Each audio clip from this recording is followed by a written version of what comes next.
ultimatums today collide over the world's most dangerous waters.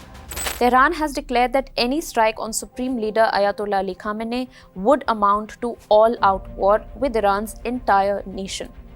One side just claimed 10,000-kilometer missiles that could hit half of Europe.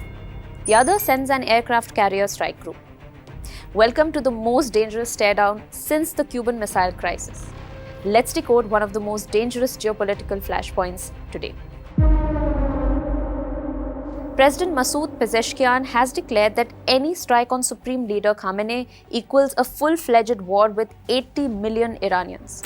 He has clearly drawn the red line for Tehran and warned that Iran's armed forces would respond with all that they have if attacked again. Now, this implies the next conflict would be far longer and broader than previous narrow clashes. Washington's answer to these warnings has been visible as well. On the water, the US Navy's USS Abraham Lincoln Carrier Strike Group, previously operating in the South China Sea, is reported to be repositioning towards the Gulf region. President Donald Trump has said a big force of US warships is heading towards Iran. This echoes the past US military movements during earlier crises.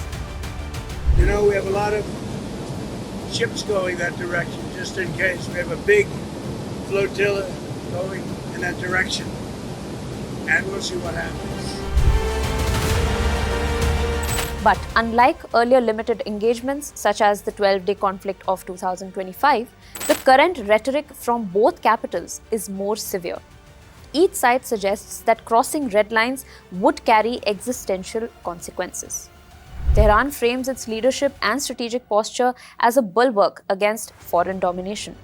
Washington, on the other hand, has publicly pressed for new leadership in Iran after a violent crackdown on internal protests. Experts warn that the real danger lies not in a single missile or a strike, but in how quickly escalation could outpace diplomacy with broader regional and global consequences should a miscalculation occur. Every move is being watched, not just by Washington and Tehran, but by Gulf allies, Europe and Asia. The economies and security of these countries are deeply tied to stability in the Gulf. As the Abraham Lincoln sails closer and diplomatic channels strain under the weight of ultimatums, the world faces a precarious question. Will this be a standoff resolved by words? Or will this be the opening act of a conflict with repercussions far beyond the Gulf? Who will blink first? Watch this space. WION decodes complex issues in simple language. What do you want us to decode next? Let me know in the comments.